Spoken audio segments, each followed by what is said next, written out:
তো রাসূলুল্লাহ সাল্লাল্লাহু আলাইহি সাল্লামকে দেখার পরে সাহাবায়ে কেরাম এত বেশি প্রভাবিত হতেন। আর ইমানের প্রথম দাবি ভালোবাসা। একটা কাহিনী শুনলে বুঝতে পারবেন যে কীভাবে রাসূলুল্লাহ ভালোবাসাটা তাদের কাছে সবচেয়ে প্রায়োরিটি পেত। কীভাবে? ওই যে একজন বেদুইন সাহাবী এসে জিজ্ঞাসা করলেন, ইয়া রাসূলুল্লাহ, কিয়ামত কবে হবে? তার নামাজের ওয়াক্ত হয়ে যাচ্ছে, ইকামত হলো, আল্লাহ নামাজ পড়লেন। পড়ার পর বললেন যে ওই কিয়ামত সম্পর্কে প্রশ্নকারী বেদুইনটা কোথায়? তো সে আসলো, বলছে, ইয়া রাসূলুল্লাহ, আমি প্রশ্ন করছি। বলছে, তুমি কিয়ামতের জন্য কী প্রস্তুতি নিচ্ছ? ইয়া রাসূলুল্লাহ, আমি তো দুর্বল মানুষ, এত বেশি প্রস্তুতি নিতে পারিনি, তবে আমি আপনাকে মহব্বত করি, আপনাকে ভালোবাসি। ওতে ঢুকে যে আমার কারণ আবু বকরের সামনে তার আমল আর কি হবে, ওমরের সামনে তার আমল কি হবে? হ্যাঁ, তো আমি তো এত বেশি প্রস্তুতি নিতে পারিনি, কিন্তু আমি আপনাকে মহব্বত করি, আপনাকে ভালোবাসি।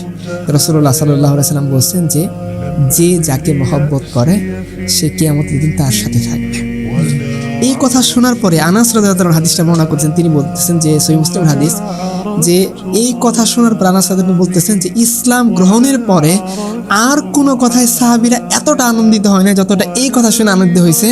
কারণ তিনি নিজেই বলতেছেন যে আমিও জানি যে আমি এত আমল করিনি যেটা আমি আল্লাহ রাসূলের কাছাকাছি পৌঁছাইতে পারবো, তবে আমি আল্লাহ রাসূলকে মহব্বত করি। প্রত্যেকটা সাহাবীদের অন্তরে এই কথা খেলে গেছে যে আমি আল্লাহ রাসূলকে আমার জীবনের চেয়ে বেশি মহব্বত করি, তার মানে আমি আল্লাহ রাসূলের সাথে জান্নাতে থাকবো। এত বেশি খুশি হয়েছেন, এই আনাস রাদিয়াল্লাহু আনহু বর্ণনায় বোঝা যায় যে ওনারা বলতেছেন ইসলাম গ্রহণের পরে আর কোনো কারণে আমরা এতটা বেশি খুশি হইনি, এই হাদিস শোনার পর যতটা খুশি হয়েছে।